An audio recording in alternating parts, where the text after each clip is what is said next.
Hello dear students, आज की video में हम करेंगे साखी के प्रश्नों के उत्तर। जैसा कि मैं आपको बता चुकी हूँ कि साखी में कबीर दास जी के दोहों का संकलन है।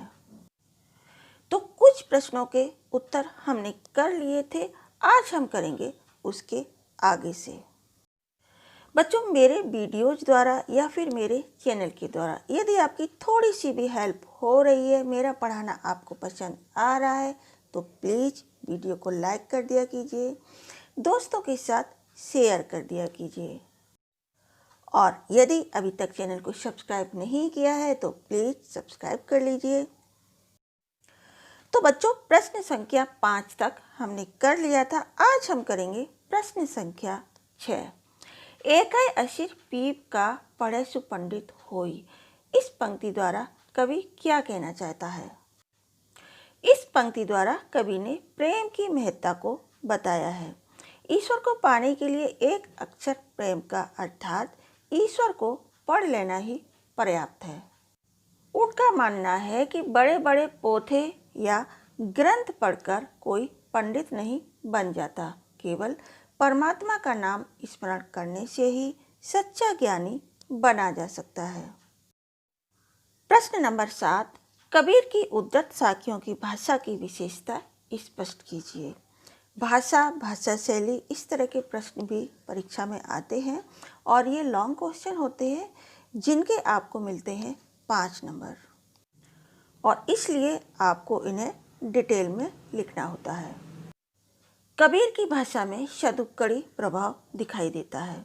उन्होंने ब्रज, पंजाबी, अवधी, राजस्थानी, फारसी, अरबी आदि भाषाओं के शब्दों का प्रयोग किया है।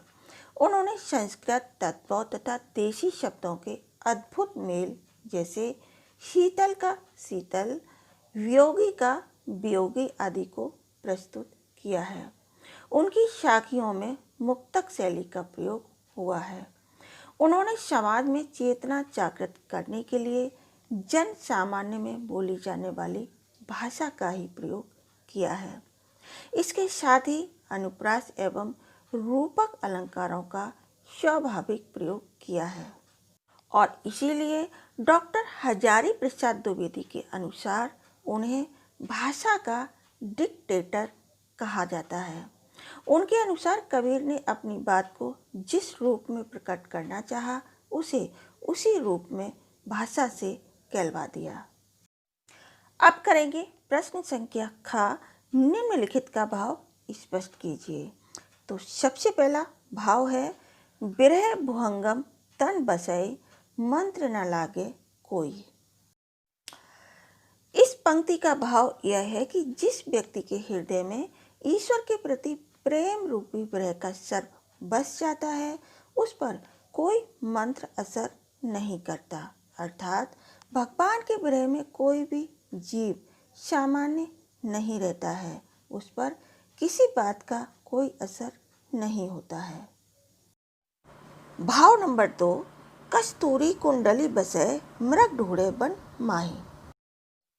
इस पंक्ति में कबीरदास जी कहते हैं कि कस्तूरी नामक सुगंधित पदार्थ हिरण की अपनी नाभि में ही होता है, किंतु वह उसे पाने के लिए परेशान होकर वन वन भटकता फिरता है।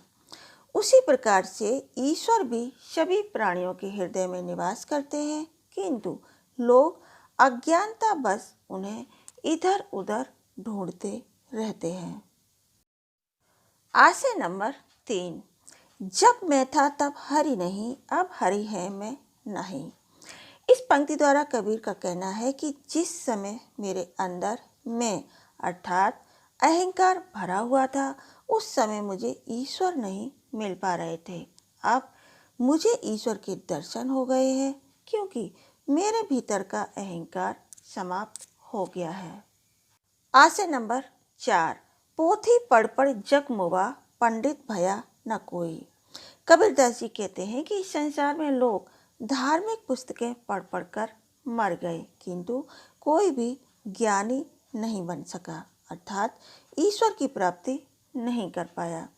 लेकिन जिसने परमात्मा को जान लिया वही सच्चा ज्ञानी है। सांसारिक और धार्मिक ज्ञान से कोई ज्ञानी नहीं बन सकता। बच्चों, अब हम करेंगे कुछ ऐसे महत्वपूर्ण प्रश्न जो आपकी परीक्षा में आते हैं।